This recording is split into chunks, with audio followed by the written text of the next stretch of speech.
লালটু, তুমি খাবা? লাঞ্চ করবা? আমার বাসায় করবা না? খাবার দেই? একটুখানি দেবো?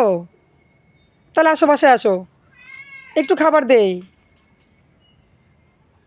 লালটু, একটু খাবার দেই। দাঁড়াও না। আরে ক্ষুদা দাঁড়াইতে পারে না, হেঁটে আসলে কি কষ্ট এই মেল ক্যাটগুলোর।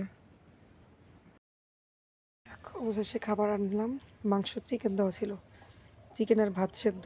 আরে কত ক্ষুধা এই বিড়ালটার পেটে, কতদিন যেন খায় নাই। আরে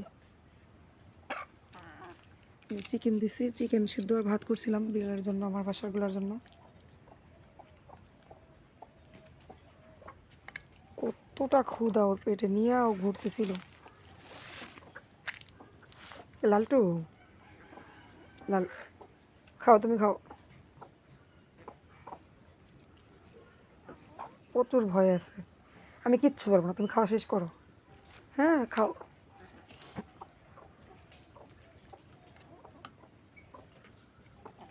চারদিকে মুরগিগুলো দাঁড়াই আছে, যে আমি সরলে ওরা মুরগিগুলো খাইয়ে নেবে খাবার ওর, সেজন্য আমি দাঁড়াই আছি। আরে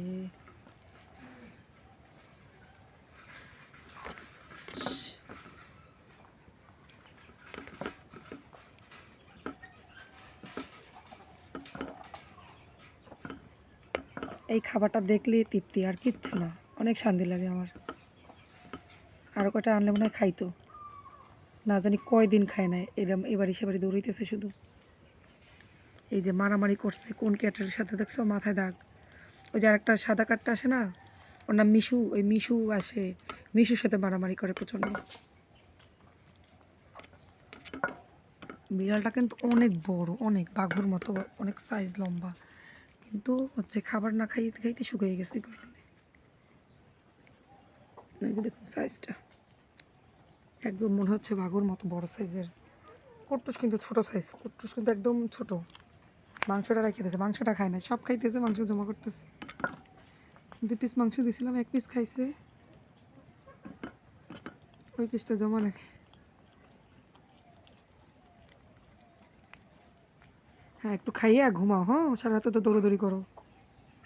আমি কুট্টুসে আটকে রাখছি, বিকেলে যাবো চিন্তা করছি স্প্রে করাইতে। আগামীকালকে হয়তো স্প্রে করাইবে বেড।